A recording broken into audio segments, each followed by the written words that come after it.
Well, g'day, curd nerds. G'day, curd nerds. Well, g'day, curd nerds.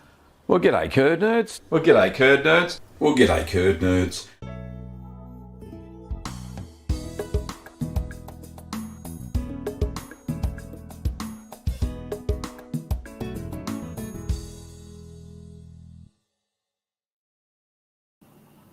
Well, g'day, curd nerds. Oh, there's the camera there. Sorry about that. G'day, curd nerds. Welcome to another Ask the Cheeseman. This is episode 207. Before we start, I'm Gavin Weber, and I'm the Chief Curd Nerd, and I'll be trying to answer your home cheese making questions. Now, just a word of warning. After last week's debacle with I couldn't put up any of the comments and all that sort of stuff. Today, I swapped over to a different type of live streaming software. So if I seem a bit slow, then it's because I'm getting used to a new dashboard and all that sort of stuff. Anyway, big g'day today to, let's have a look. Patricia, hey, it works. Oh, there we go. Looks lovely. And I can see your lovely face there too, Patricia. Welcome, everybody. Just before we start, of course, big shout out to all the financial members. And the financial members this week, or new ones, Henry Dickerson over on YouTube memberships, and on Patreon, Aaron McRae, who's in the chat today. Thank you very much to all of the financial members of the channel. Without your support, we really couldn't keep going. It's how we do our thing here. Thanks, everybody. Really appreciate it. Also, we'll have some more hellos. Who we got? We've got, first came off the rank today was Cease. G'day, Cease. Lovely to see you, mate. Also, Aaron. Hello, Aaron, as I just mentioned. Monique, you've got COVID, you poor bugger. Hopefully everything gets sorted out. You don't get long COVID, and it'll all be good. George is going to miss us because he's watching the rugby. Sorry, mate. I'll see you next week. Charlie, g'day, Charlie. Lovely to see you, mate. Who else we got? We got Patricia, as I mentioned. And I did ask a question about daylight savings, so we may lose, may not be as many people on the chat as we normally do. But that's okay. Because where's the question I asked? Gav, show me your own thing. Gotta find. Oh, there we go. So the question I asked, did the clocks change in the USA or that part of the world, the North America, because Canada and the USA, I should have said. And Patricia seems to say that, yes, the clock's changed in Canada, in the provinces that do change, which is, you're spot on, because here in Australia, only a few of the eastern and central states do daylight savings time. Western Australia, Northern Territory, and Queensland, or the northern and western sort of states, don't have daylight savings. Okay, let's have a look. It's 5:04 in Florida. Thanks, Jody. Appreciate that. Okay, what is the other thing I was looking at? I was going to say something, but oh, here we go. Yes, so big shout out today to new curd nerds in the new Curd Nerd Academy.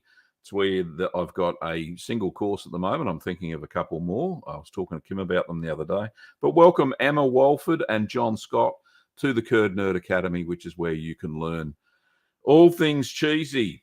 It's a beginner's course, and you can find it over at the Curd Nerd Academy at courses.littlegreenworkshops.com.au. And there are lots and lots of students over there learning how to make their own cheese. Anyway, that is all fantastic. So back to the chat. No. Don't forget, we've got the gallery at 30 minutes past the hour. We've got a few submissions today, but not many. I would have liked some more. I added some more of my own photos in from a couple of, actually 3 videos that I produced Friday and yesterday. So today, straight after this live stream, there'll be a premiere, and the premiere is considerations on making a larger wheel of cheese. So anybody watching on YouTube will get asked if they want to go to the premiere, which I will be present in, and we can do the chitty chat thing there, and that'll be good, like we normally do. Okay, so that's one video. The other video I've got scheduled for later on this week, and will be available today for members and patrons for early access, will be Guido's Italian style cheese taste test. And that came out very well. That was a good cheese. And yesterday I filmed, but I haven't done the editing on, and I'll be doing that today, is the Gorgonzola Dolce taste test as well. And I've got some photos of both of those cheeses for the gallery today, so that'll be good fun. Okay. So let's say g'day and stuff. So we've already said down to Patricia, I think. Annette. Hello, Annette. G'day, Gavin and Kim and fellow Curd Nerds. Julia from New Zealand. Big thank you and hello. How are you? Chris. Hello, Chris. Lovely to see you. And I don't know if I've seen you before. And Ben D. Hello, Ben. Lovely to see you. Beauty Fox 66. G'day. How are you? Lovely to see you here. And Jim. Hello, Jim. The king and queen. The queen's looking after the doggos, and she's a bit tired, so I let her sleep in. So she's having a 2-dog night, and yeah, she's the doggos are cuddling her in the bed. So there won't be any other links except whatever I put up. So yeah, thanks, Jim. Okay, Tom. G'day, Tom. Lovely to see you, mate. And who's that? Jody. G'day, Jody. Lovely to see you. Who else we got? We've got John. Says, hi, Gavin. I hope all is well with you and your family. Indeed it is, mate. Never felt better. Lily. And g'day, Lily. And who else? Big Shoe. Unusual name. Hello, just made my 3rd cheese today. Thanks for the how-to videos. No problems whatsoever. We've also got what's that? I can't even pronounce that. Is that Dao? Greetings from Iceland. My goodness, we reach a really worldwide audience. And the first question today is from Elias. Says, hi, can we make mozzarella with goat's milk? Thanks. Yes, indeed you can. You can use even the quick mozzarella recipe that works with goat's milk, and so does the traditional the cow's milk version. I do have a video. Just go and search. It's called traditional mozzarella. Just go and search for that on the channel, and you should find that. Now, Patricia has asked, how did you like the double action Dutch press with the big Gouda or Gouda? I'm envious of its small footprint. Are there build plans for the press? Build plans, let me think. I do believe that David did send me some plans, and they're on paper, and I have them in an envelope somewhere. So if I find them, I can scan them into PDF, and I'll think of some way to get it to people. Maybe I'll just do a Google Drive link somewhere and let everybody know, and we can go from there. But yeah, I'll see how we go, Patricia. But yes, did I use it? Indeed, I did, and you'll see that today. So that'll be really good fun if you hang around for the premiere afterwards. John has a question. Says, so I wanted to mention that I made Guido twice, and the second time I added some lipase, and the taste difference was awesome. So I suggest everybody try it, especially if you don't have raw milk. Yeah, good tip, John. And you'll see in the Guido taste test video, it's a very mild cheese, especially at 3 weeks. It could be aged a lot longer. I used Thermo B as the starter culture, which has Streptococcus thermophilus and what's the other one? Lactobacillus lactis subspecies bulgaris. So it's called, Thermo B. But and that worked all right. Nice flavor, nice elastic paste. I really enjoyed it. It was a good cheese. But yeah, I think the addition of lipase probably would give that cheese a little bit of a nudge. I would put in, I don't know how much you put in, it doesn't say. I would put between a 16th and an 1/8 of a teaspoon in 8 litres of milk. I don't want to have it too overbearing. Michael says, g'day, and g'day, Michael. Bob and Barb has a question and says, hi, Gavin, what cheese would you recommend I make if I were to add horseradish powder and bacon bits? Ooh. Look, I think... So one of my go-to cheeses for adding stuff to is farmhouse cheddar or stir-curd cheddar. So any of those stir-curd cheddars or farmhouse cheddar labeled videos will do. So have a look at, what's a good one? Jalapeno cheddar is one. Just take out the jalapenos and put in your horseradish powder and bacon bits. And I'm sure Bob and Barb, that would be fine. So... Wendy says I'm a little bit late, but that's okay, Wendy. No problems at all. Happy to have you here, as always. Aaron has a question, and he says, where's the question? Oh, that's down there. My Jarlsberg is just out of the fridge for the warmer stage. It has several layers of wax on it. Will I still get eye formation with it on there? If not, is there a better way to achieve that? Aaron, no, that'll be perfect, mate. The wax is a good thing because it'll expand. If it was in a vacuum packing bag, it would have a lot of trouble due to atmospheric pressure. It wouldn't be as easy for the cheese to expand. So when I make a Jarlsberg myself, I tend to wax it as well because that is the only natural barrier besides a PVA coating that would expand with the cheese. So yeah, perfect. You're right on the money. Jim says, at Gavin Weber, so you just jump over to me when you are saying hello. No, have you got a question there, John? Jim, I'm not sure. Let's have a look. Did I miss a question?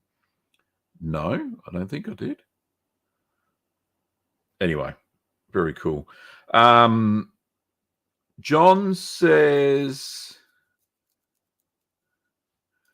I'm going to make a mustard seed and horseradish cheese, and I was wondering what recipe you think I should use. I think I already answered that question. Yeah, like I said, use the farmhouse cheddar. Rocky says, making your hard Italian cheese, Guido, want to add lipase, how much and when? Oh, I think I just answered that one too. So for the 8-litre batch that I made, which is 2 gallons roughly, between a 16th of a teaspoon and an 1/8 of a teaspoon of mild lipase. If you want to use kid lipase, then that would be a lot stronger, but I think I've got sorry, I've got calf lipase is the one that I sell.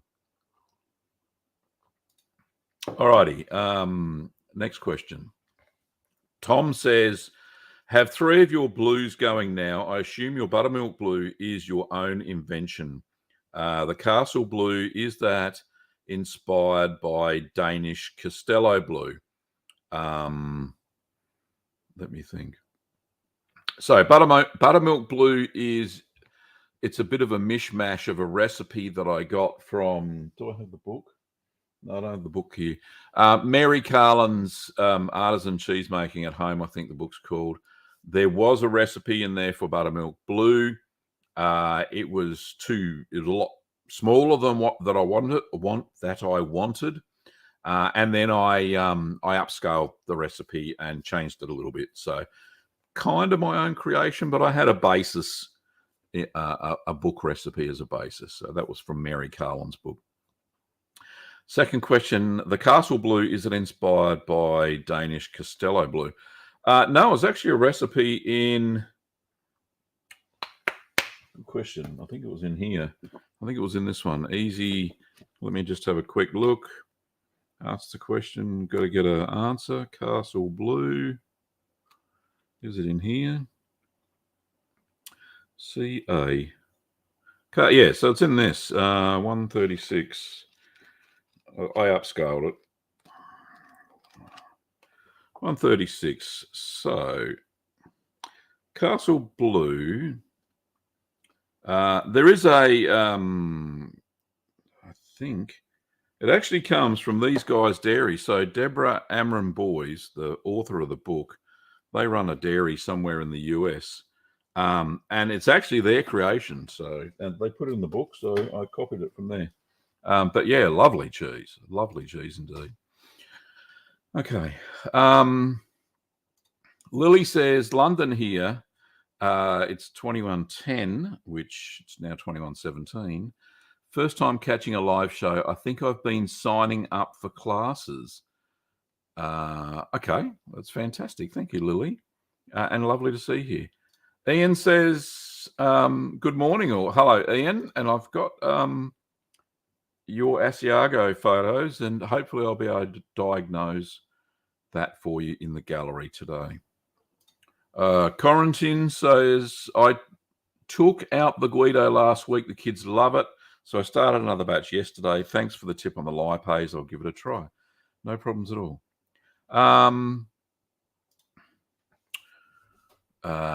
Deo, I'm sorry if I'm not pronouncing that correctly, has a question. Says, have you ever heard of the Isle of Mull Blue, also known as Hebridean Blue? It's a Scottish blue cheese with a crumbly texture. I've been looking everywhere for some info on how they make it. No, I haven't certainly haven't got a recipe, but I will. Isle of Mull Blue. Let's just do a quick search for that. Can I share my window? Can I share my window? Where is it? That one.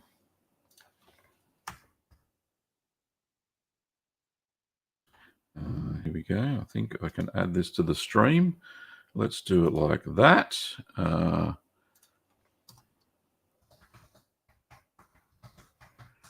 of Mull Blue. Let's have a look, shall we? Hopefully this turns up. Oh, online shop farm. Is there a picture? Here it is. No, that's a traditional Hebridean Blue. That's the one there. Looks very similar to Stilton in the size of it, but there's no pictures of the inside. Oh, hang on. Maybe there is. There it is. And that is as blurry as it is for me as well. Oh, that's a better picture. There we go. Looks very much like Stilton style. So you could try my my Stilton recipe, and I don't think you'd have any issues with that at all. So it would be very, very similar. And your name is pronounced Darthy. Oh, there you go. Thank you very much, mate. Appreciate it.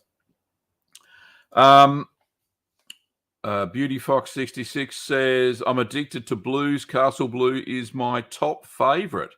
Wait until you've had Gorgonzola Dolce. I'm telling you, it is very nice.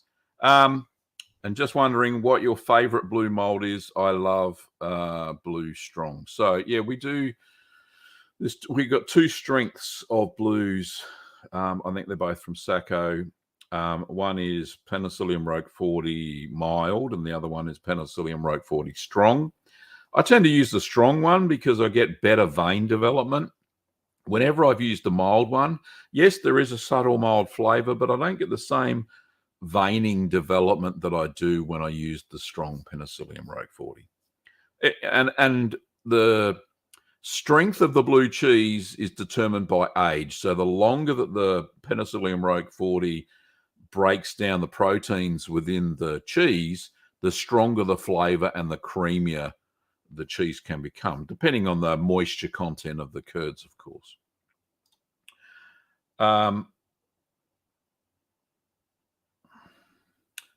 Celeste says, hi, my husband wants to start making salami and other curd meats. Can we share a cheese fridge for maturing both cheese and meats? Good question. Good question, Celeste. I don't tend to, but there are a lot of people that make cured meats in the community. So hopefully one of them may be able to answer your question. I don't know. I haven't done it. I do know that when I've made certain salamis that I didn't cure them in the cheese fridge, but they did grow their own Penicillium candidum or Penicillium camberti, very similar strains of PC. So if you've got some natural rind cheeses in there, they may get cross-infected by the PC that grows on the outside. But the humidity would be right for both. Only trouble with your cheese fridge, if you've got a small bar fridge, you're not going to be able to hang any of the small goods in there. You'll need a big, tall fridge to do that. Hope that helped, mate. Monique says, Jim, he said hello to you. When you play it back, you'll see it, darling. There you go. Of course. Tom says, by the way, your buttermilk blue and castle blue are gorgeous. Thank you very much, Tom. Appreciate it, mate. Let's have a look. What's the next question? Big Shoe says, if I wanted to infuse beer or whiskey into a cheddar, when do I add it?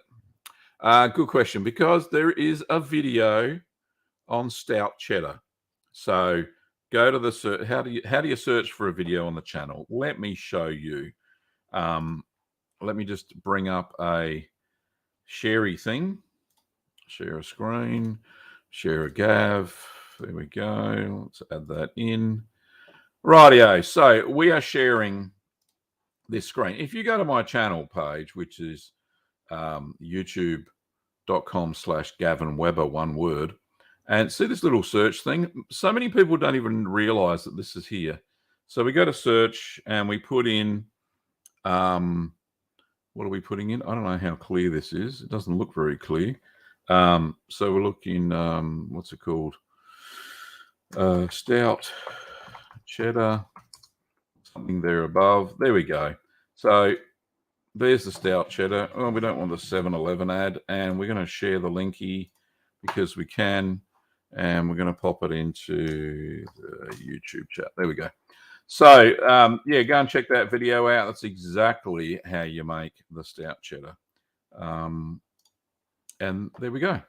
So, what am I doing here? I want to go back. Right. So, so there you go, Big Shoe. That's how you do it. Aaron says, heading to Europe this summer, London, Paris, and Ireland. Have you ever recommended a cheese tour anywhere there? No. Oh, well, I did go to, when I was in the United Kingdom, we went to Cheddar Gorge, and that was really good. There was a tour, and you got to see how the cheese was made and all that sort of stuff. So Cheddar Gorge is a must. So that was good fun.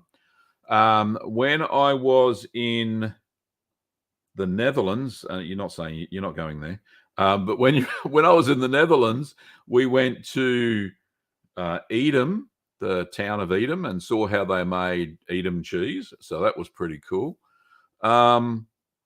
No photos, unfortunately. My ex-wife has them. I don't know what she did with them. But yeah, so yeah, they were really cool. But look, just Google it, and you will find cheese tours everywhere. Or a lot of the artisan cheese and some of the bigger factories too are open for tours for cheeses. So that'll be pretty cool. And don't forget to go and visit, if you're in London, go to Neal's Yard Dairy, I think, is one of the bigger cheesemongers in London. And I think they have shop fronts, and you can go and try all the cheeses from UK. A lot of UK artisan cheesemakers and a lot of European cheeses he imports from the continent. So yeah, pop over to that, Aaron. So hope that helps, mate. Okay. Got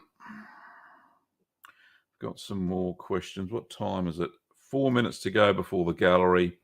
Sky Stars Pitkin says, "What's with all this brine cheese from the Middle East? I see so much stuff about it." Nope, I don't. I don't know what you're talking about. Brine cheese? You could be talking just a basic white cheese like feta that is in brine, maybe, or feta style sort of cheese. But yeah, other than that, not sure what you're on about.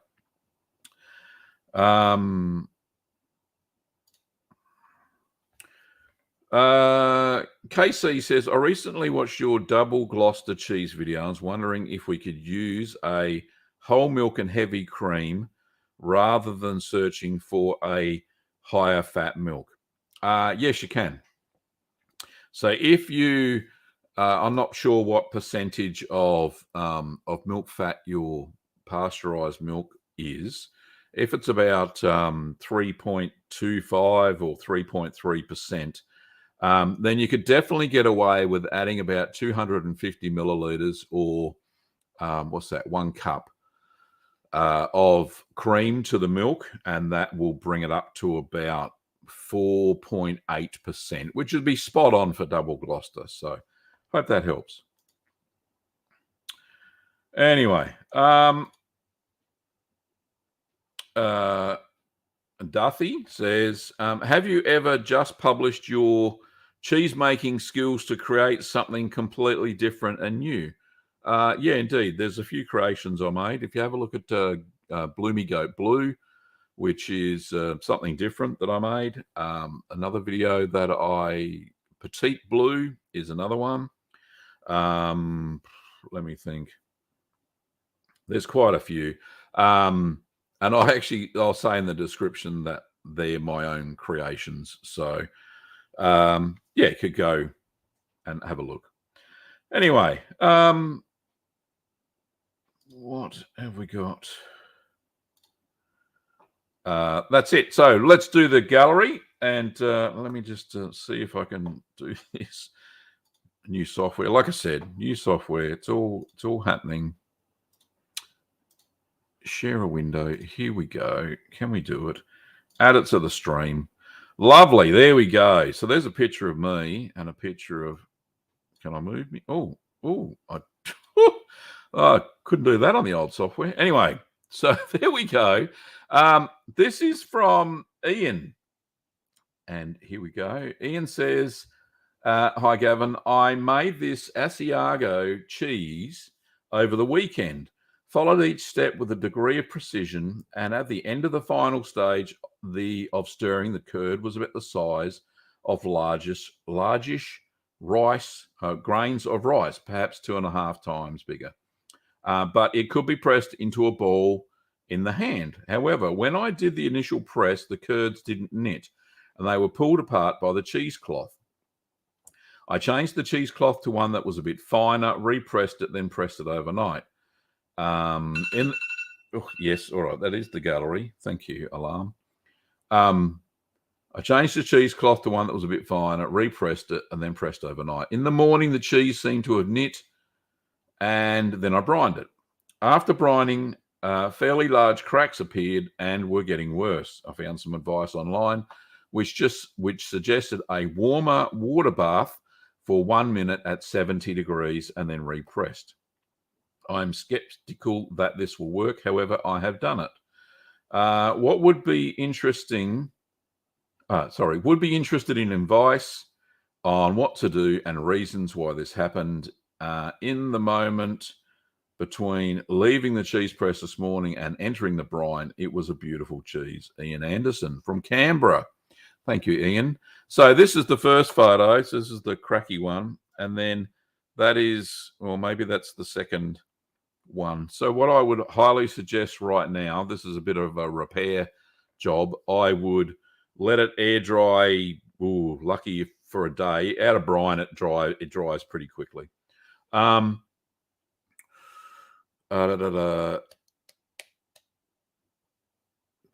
was I saying? So yeah, vacuum pack. That was what I was thinking. So vacuum pack the cheese, and that will bring all of the cracks together, and it will hold it together much, much better. So I don't think you'll have too many issues if you vacuum pack the cheese and mature it that way. Don't worry about a natural rind; you won't even get away with it.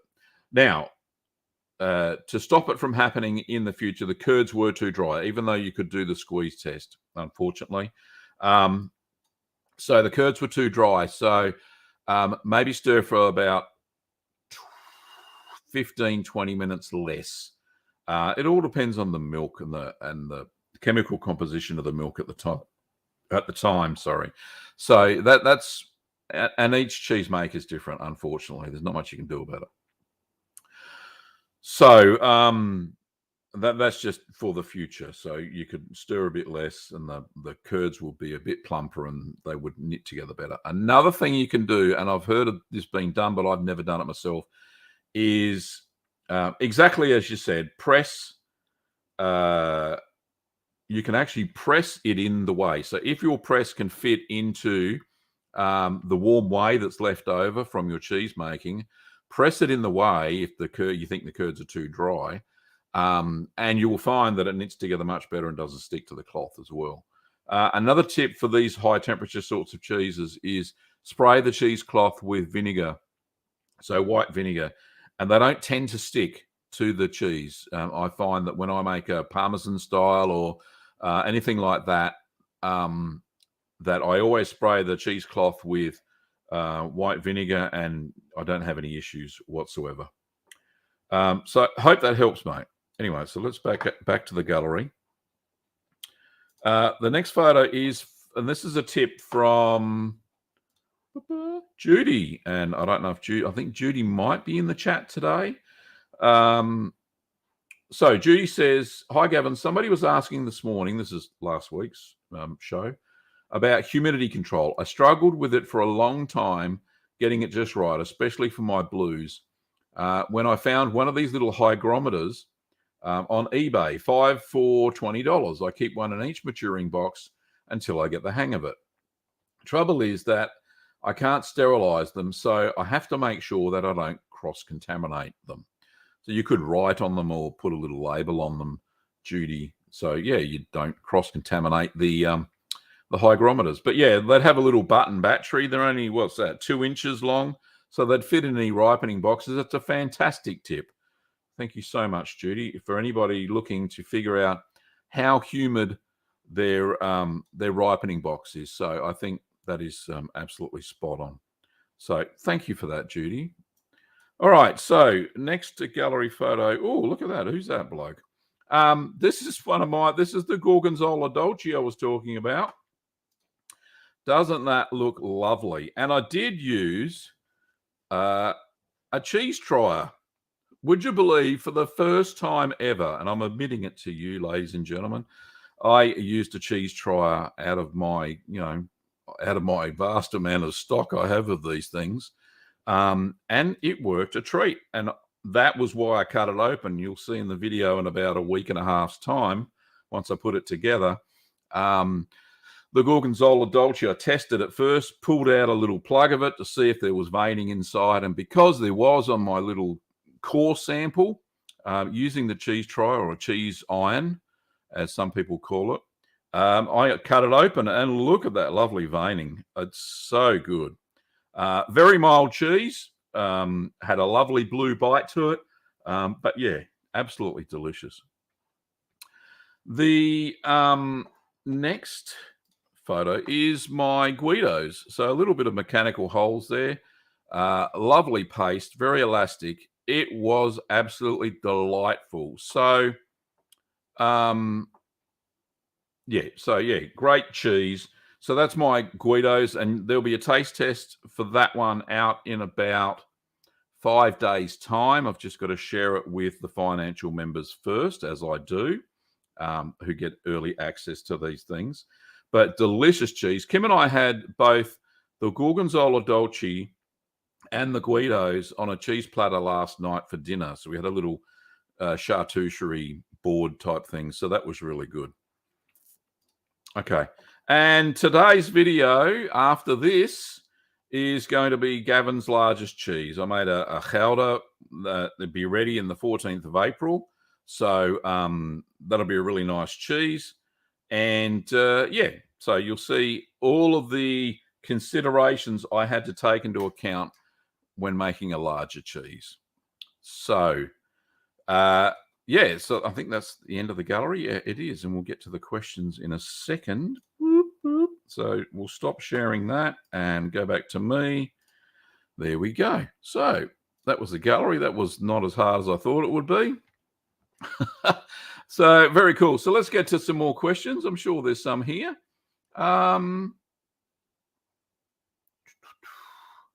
Robert Davis says, howdy. Hello, Robert. Darren says, what's my favorite cheese? Standard answer. All the cheeses are my favorite cheeses. That's why I love it. Okay.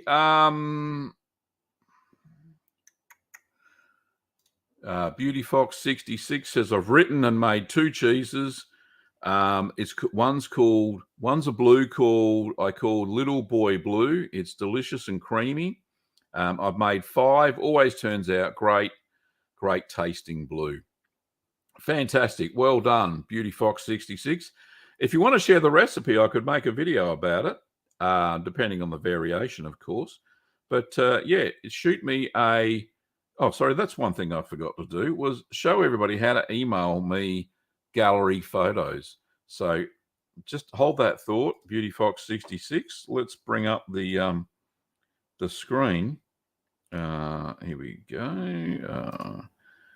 Go back to the home and we'll share more sharing. Love the sharing.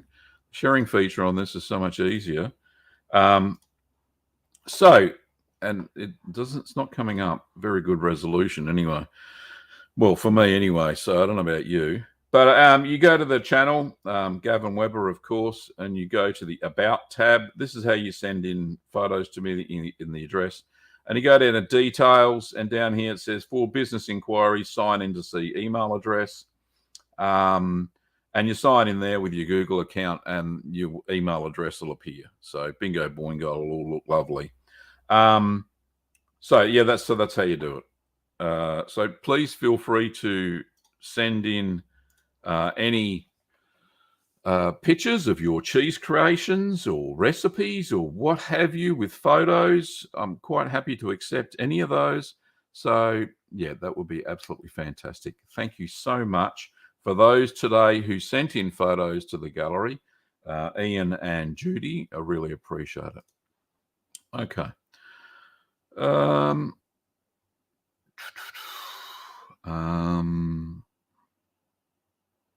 have a look. Ian, I think he was talking about his cheeses. It came out of the second press looking better, and I've air dried and will now vacuum pack. Thanks, Ian. Good follow-up for that from the gallery. Kristen says, does it matter what mold you use for cheeses? I have a Howder mold and it only has 4 tiny draining holes at the bottom. It seemed like it took forever to stop draining. Holes do matter, apparently. Except when you're making something like a mold ripened cheese, like a Camembert or a Brie, you will find that most of those are just hoops, open-ended, both top and bottom, and they use mats to turn them. I tend to use a little basket for my Camembert. It makes it a bit easier to flip over. But it's got lots of holes in it. But yeah, it does matter what molds are used for cheeses. The more holes, the better in some cases. Today, when you see I haven't gone over time. Goodness me, I nearly had a heart attack then. Today, when you see the big Gouda video after this one, you'll see the mold has thousands, well, not thousands, hundreds of tiny little holes, micro perforated holes through the plastic. And because of that, you don't need a cheesecloth, and all the way drips out lovely. It looks amazing. I got a little close up of that during the video as well. But yeah, the mold does matter. If there's only 4 tiny draining holes, then maybe it's time to get a different mold. Annette says, did you mature the Gorgonzola for the full 90 days? Yes, I did. So I made it in early January. No, I made it in late December, very late December. And yeah, so 90 days. I had it in my calendar to try it last week, actually. So a little bit longer than 90 days. And yeah, beautiful. So 3 months. And yeah, it tasted fantastic. Mikhail says, hello from the Czech Republic. Hello, Mikhail. Lovely to see you, mate.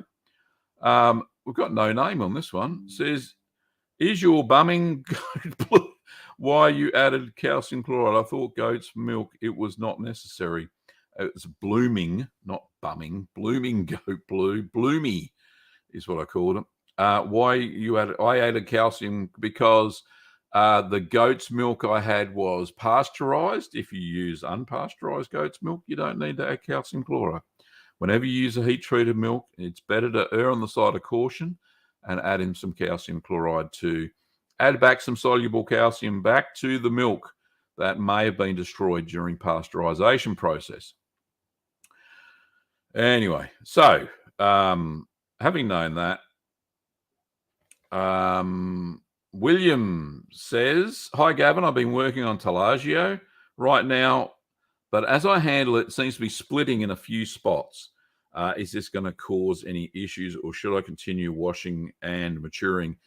Yeah, the Talagio sounds, they're made with raw milk, and the structure of the curds is a lot better than if you use pasteurized milk. I don't know what sort of milk you're using because you don't say, William, but I've noticed when I did the same sort of thing when I made a really large brie. So it was about this round, but quite flat. It was about that thick. What's that? An inch tops. The curds were too dry, and when I flipped it over, it split in half. What I did though is I kept maturing it, and white mold grew over the split, and kind of sealed itself. And yeah, it was okay. In the end, I didn't throw it away. I kept eating it. I ate it once it had a bloom and wrapped it in foil. I don't think there's any video on it because I didn't really want to admit that failure, but yeah, it's there somewhere. But yeah, because Talagio's a red mold cheese, using Brevibacterial linens, I don't think you'll have any trouble. So keep washing it. Pardon me, washing the pieces, and yeah, keep maturing it. And I think it'll turn out okay. But yeah, usually they crack like that because either they've not had mats top and bottom to turn them, and you're not supporting it properly, or the curds are too dry, and they're not quite flexible like they should be. Okay. Monique says, for gallery photos, use your computer. The mobile phone is a bit funny. I find my laptop brings up the email address, but the phone doesn't. Hope this helps. Yeah, so I think Monique is talking about the YouTube app on mobiles. I don't think you can see the email address. So yeah, use your laptop or desktop or tablet. If you use a browser and a tablet, you'll be able to see that as well. Don't use the YouTube app in the tablet. You won't see it. So yeah, exactly. Thank you, Monique. That is a great tip. Paul Thomas says, let me just have a sip first. All right, Paul Thomas says, hi, Gab. My kefili has a problem after going in the cave. It developed a wet slime and a strong smell. Another week later, it was much worse and with a stronger bad smell. What caused that? Great show. Thanks, Paul. Your cheese was way too moist. So it needs to be dried out. So what's the best way to do it? And that smell would be ammonia. Usually that develops when you have the slimy bit on it, if it's not a mold, then usually it'll be a yeast that's natural in the environment to you. I've had this happen with kefili before. So what I've had to do is scale back the humidity in the ripening box that I was using. And then it dried out a little bit, and then that just went away. I wiped that off with some simple brine solution. So if it doesn't, you're not saying that you're actually using a brine solution. So what you can do is use a simple brine solution and wipe that off. So all it is a teaspoon of salt, a cup of water, 250 mils of cool boiled water, and half a teaspoon of vinegar, and just mix that up, dissolve it up, and then just use that to wash off the yeast or whatever's on there. So hopefully that'll work for you, mate. But yeah, kefili sometimes does get a yeast build up on the outside, and it does smell a little bit, but wash it off, it's fine. Robert says, is making baby chowder any different than the mold? No, it's the same. So what they do is they'll make a big batch, as they do, and then they'll just plonk curds into individual little mini molds. It's exactly the same. They probably mature it a little bit less. So, yeah. Goran says, hello from Canada. Hello, Goran. Lovely to see you, mate. Big Shoe says, is it better to wax or vacuum when aging, or does it not matter? Does it not matter? Sometimes it doesn't, no.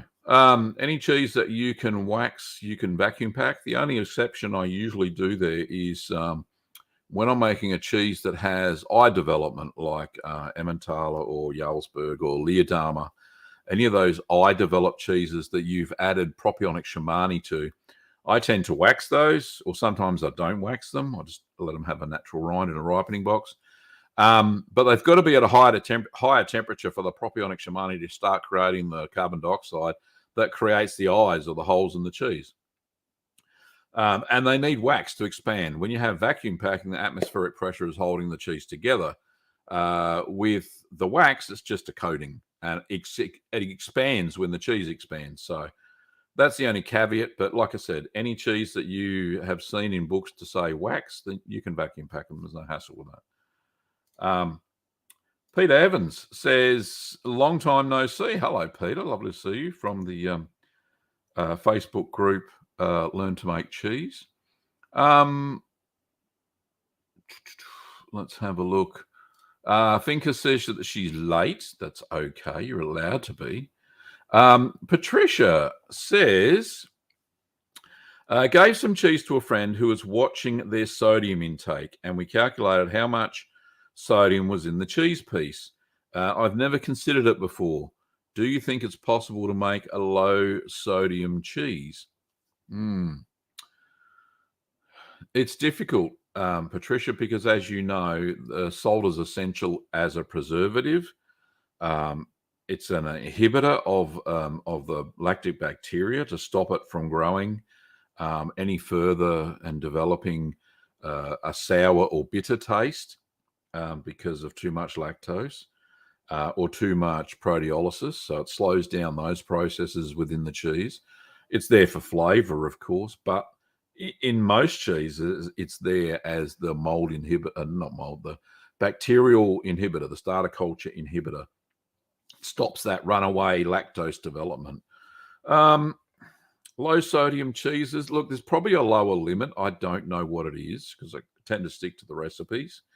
But for semi-hard and harder cheeses, the percentage of salt that you need to stop it from going bitter is between 2 and even some cheeses up to 2.7% by weight of curds of salt.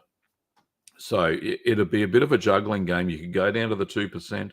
Remembering that some cheeses like high moisture cheeses don't have very much salt in them anyway. So the salt percentage will be even lower. So unless they're lactose intolerant, then you could try some of the softer cheeses that don't have as much salt in them. They actually go down to about 1% because remembering they don't last very long in the fridge anyway because of the high moisture content. Okay. Darcy says, how would you set up a good cheese cave as a beginner? I've actually got a video on that, mate. Just go and search the channel. I think it says My Cheese Cave or something like that. And you should be able to find it. Just put the word cheese cave in, you'll see it. Okay. Inverted 311 says, did you ever make a Munster cheese? Yes, there are some small Munsters that I made. There is a video on that, so go and check it out. Somebody on Facebook with no name. The names aren't coming across from Facebook by the looks of it. Would love to see you make a cheddar with raw goat's milk, raised dairy goats, and try to make cheese. Should I not press it as heavy as I do cow's milk so it does not turn out dry? Most of the goat's milk cheeses that I've made are all fresh ones, so I've never made a full harder goat's milk cheese.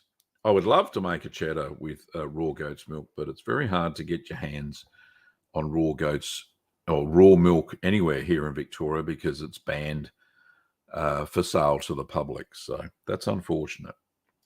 Okay, we've only got 8 minutes left. Let's have a look. Jeffrey says hello from Ohio. Hello, Jeffrey. And Donna says, what level of knowledge would I need to learn to make brie? Donna, you could, as a beginner, you could give it a go, but I don't know what your success rate would be. I would start off by making there's a video that I've got. It's called Beginner's Cheeses Without a Cheese Cave. I would try a few of those first. I would say intermediate. Don't need to be an expert to make a bloomy white cheese, but certainly I would not do it as your very first cheese. It's prone to failure, I think, if you do that. So you need a little bit of knowledge under your belt. Aaron says, what new cheese making videos will be coming soon? Well, I did mention that at the start of the video, Aaron, but I'll go over it again. Straight after this video, there will be considerations for making a large video featuring the biggest chowder I've ever made. During the week, in about 5 days' time, will be Guido's Italian-style cheese taste test. And I'll be working on editing today the Gorgonzola Dolce taste test. That's the other video coming up. Now, other videos maybe, do I have my Trello board? Where have I put it? And I don't even know this is going to show up.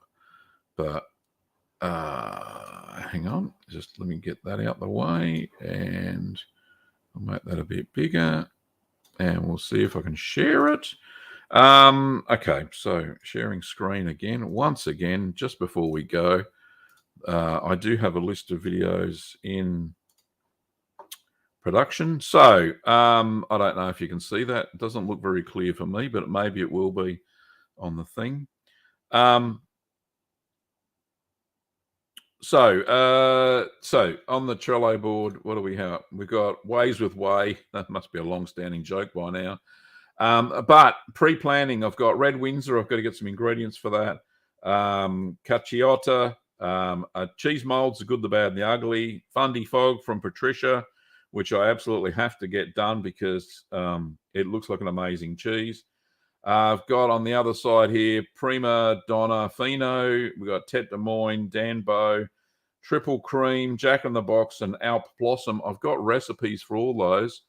Even though I've got them in the video ideas, I've got ideas on how to make them. So that should be good fun. So that's what I've got at the moment. Oh, shouldn't do that. So that's new cheese videos I'm hoping to produce in the future. So stay tuned for those. Thank you for asking, Aaron.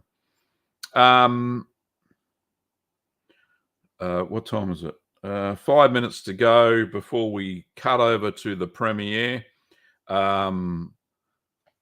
This is from Sarah Boo. Says, hello, hope your day is going well. What is your absolute favorite cheese to make and which is your least favorite? So favorite to make.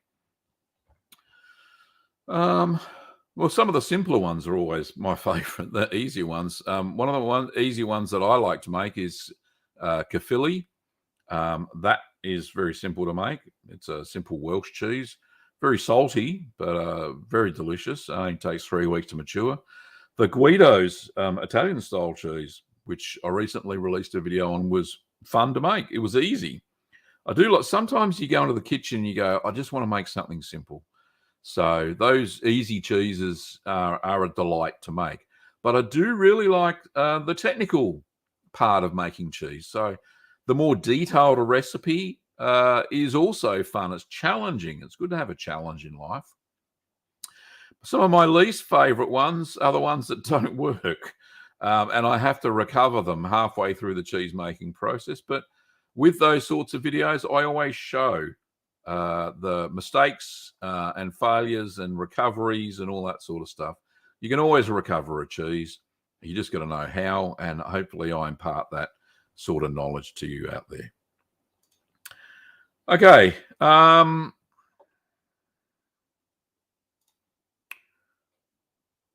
It's questions from Mikhail. Says, have you seen the taste test with differing aging methods by Give Cheese a Chance? I was really surprised by the winner. No, I haven't checked out that channel for a while. I will go over and have a look. But yeah, interesting. Kristen says, is it more difficult to use square or rectangle cheese molds for hard cheese because of the corners? I found not so much. Well, I used used to sell a hard rectangle mold that I used for large fetters and used for all the brick cheese and Limburgers and all that sort of stuff. It was fine because the cheese tends to curve anyway. It curves at the ends as it flattens out. So no, it's not difficult to use. Okay, I think we're finished. Let's have a look. That's about it, ladies and gentlemen, curd nerds and curd nerdettes. We will finish there today. Don't forget that if you want to pick up any cheese making supplies, you can do that over at littlegreenworkshops.com.au. We ship to quite a few countries now. Some of the COVID postal restrictions have been lifted by Australia Post, and stuff's actually getting there, so that's good. If you want to learn how to make your own cheese, I've got a fantastic course that I've dubbed the Curd Nerd Academy. It's a beginner's course. There will be some more coming soon. I'm going to be working on those. And you pop over to courses.littlegreenworkshops.com.au and you can sign up there. It's $150 Australian. You'll learn how to make 9 cheeses. And there is so much information in there. I've been given very good feedback that my course is far too cheap, but that's the level I want to leave it at. But yeah, it's a good course. I really do enjoy putting that together and answering people's questions during it. So, oh yeah, get rid of that. Too many pop-ups. Thanks everybody. Appreciate it. Now, those on YouTube will be whisked away to the premiere, which I will join you in a second. But for now, I'm Gavin Webber, and thank you very much for watching, and really appreciate all the gallery photos and everybody asking questions, because without your questions, there won't be a show. Thanks, Curd Nerds, and I will see you next week.